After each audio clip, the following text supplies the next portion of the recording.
மத யானை நீ என்றாய். வேங்கை போல் வீரம் என்றாய், அறிவில் உயர்வாக சொல்லிக் கொண்டாய்.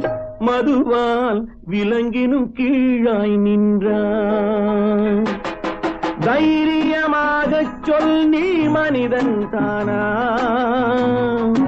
மனிதன் தானா?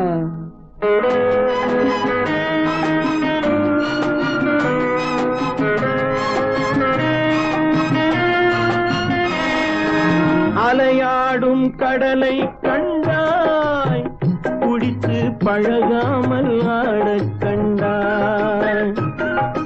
மலராடும் கொடியை கண்டாய், மதுவை பருகாமல் ஆட